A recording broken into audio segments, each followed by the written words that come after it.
Bonjour, après mes quelques jours de vacances au Royaume-Uni, j'ai envie de vous faire découvrir une recette britannique. Pour cela, j'ai ressorti le livre de recettes le plus surprenant que j'ai chez moi. C'est le livre de recettes inspiré de la série Les Peaky Blinders.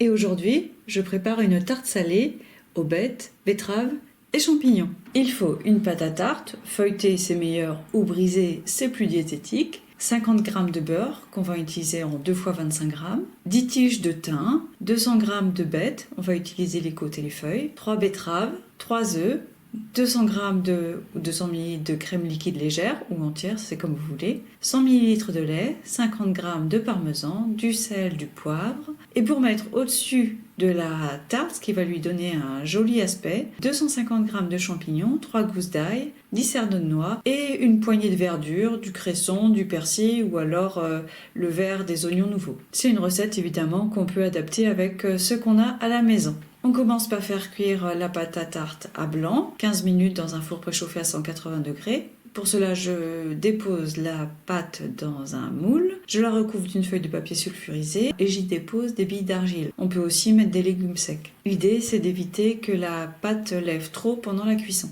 On laisse refroidir et pendant ce temps-là, on s'occupe des légumes. Je lave les bêtes, je sépare les côtes et les feuilles. Je coupe les côtes en tronçons de 2-3 cm. Je fais fondre 25 g de beurre dans une poêle et j'y fais revenir les côtes en ajoutant un peu d'eau et je laisse cuire 5 minutes. J'ajoute ensuite les feuilles coupées en lanières et je cuis jusqu'à ce qu'elles tombent. C'est rapide, vous verrez. On sort du feu, on laisse refroidir et on ajoute aussi les rondelles de betterave. Je prépare aussi l'appareil en mélangeant les œufs, la crème, le lait, le fromage râpé, le sel, le poivre et le thym éventuellement. Le thym on peut le mettre là ou avec les légumes ou avec les champignons au-dessus. Je verse les légumes sur la pâte, je recouvre de l'appareil et j'enfourne pour 40 minutes à 180 degrés. Pendant ce temps-là, je prépare la petite poêlée de champignons. J'avais pas de champignons frais, alors j'ai réhydraté des champignons séchés que j'ai ensuite poêlés. Je fais revenir dans les 25 g de beurre les champignons. J'assaisonne, j'ajoute les cerneaux de noix. J'en avais pas, donc j'ai mis des graines de tournesol, ça marche aussi.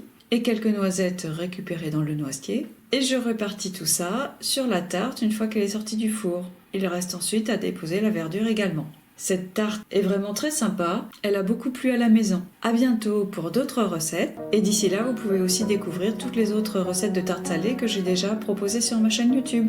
Pensez à vous abonner, à bientôt!